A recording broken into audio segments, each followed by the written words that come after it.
meals for our extended family. Thanksgiving, Christmas, Easter, even birthdays and Mother's and Father's Day celebrations.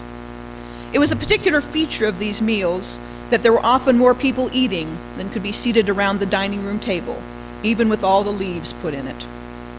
So some of us, typically the youngest and smallest, were relegated to a card table and folding chairs. Sometimes this table was at the end of the main table, and sometimes it was in another room. I suspect that many families are probably familiar with this concept of a kids' table at holiday meals. So imagine what might happen if a child were to sit at the head of the main table at such a holiday gathering. He or she would most surely be told to go sit at the kids' table where they belonged. Alternatively, imagine that a special guest who was invited to the meal had chosen to sit at the kids' table. Wouldn't the host insist that the guests come and sit at the regular table? This situation is similar to the hierarchy of seating at meals that Jesus is describing in our gospel lesson this morning. But what I find perplexing about Jesus' discussion is that his advice about choosing a place to sit doesn't seem to be about being humble for humility's sake, but so that one might be honored by being asked to sit at a better seat, or that one would avoid shame at being asked to sit further down at a lower place in the table. Now, it is true that these two concepts, being honored or being shamed, were far more important in Jesus' society than they are in our society today. Being publicly shamed at that time might mean that your daughter didn't find a husband or your son a bride, or else they didn't attract one that was of very high standing, perpetuating or even aggravating the lower status begun by the shaming. Or that shame might limit the buyers that one could find for one's crops, as well as limiting the price one would receive for them. It's interesting that Jesus doesn't seem to be suggesting a change to this system of higher and lower seats at a meal, or of the honor-shame system in general, but rather is simply giving advice for how to better navigate the situation. Perhaps Jesus realizes that even for him, there are limits as to what he can change about his society. We face similar situations today as our society changes around us. Whether it's kids' sporting events on late Saturday nights or even on Sundays that interfere with Sunday morning worship, or the fact that society as a whole places less value on religion and church, with many people citing that they are spiritual but not religious. We as individual congregations, as well as churches as a whole, across the country, struggle to figure out how to meet the needs of both our current members and those in our community who are not part of the church. And just as in Jesus' day, there are limits to what we can do to change or stop change in our society as a whole, though we might sometimes mitigate those changes in our immediate community. And we certainly can help people navigate our changing society, just as Jesus helped those around him navigate their society.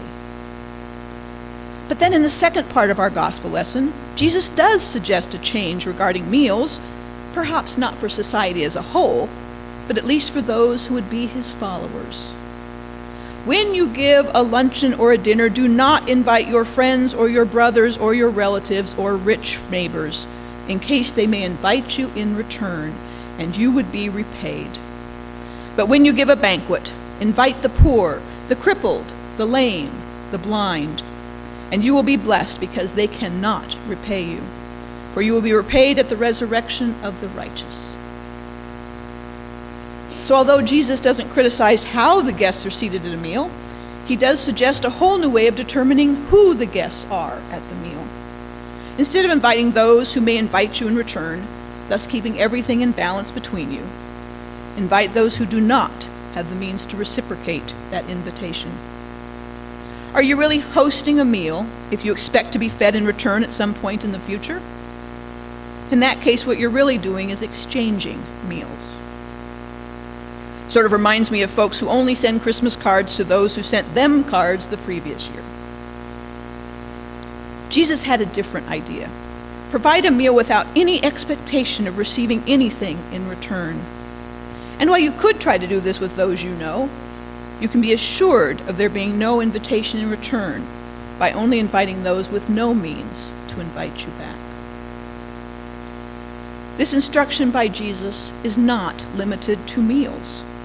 I believe we are also called to give all kinds of assistance to others, whether it be food, gas, a listening ear, or cold hard cash, without expectation of repayment or even an acknowledgement or a thank you.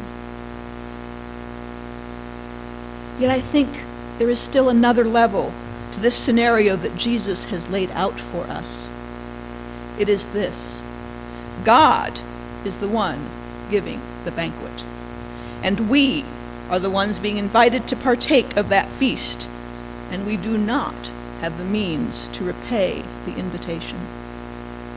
We are the poor, the crippled, the blind. We are poor in faith.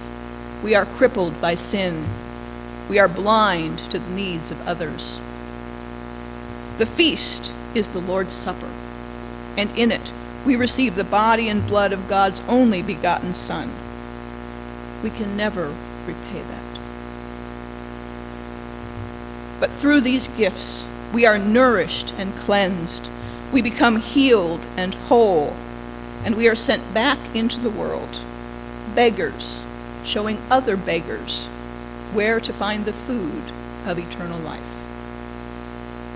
Amen.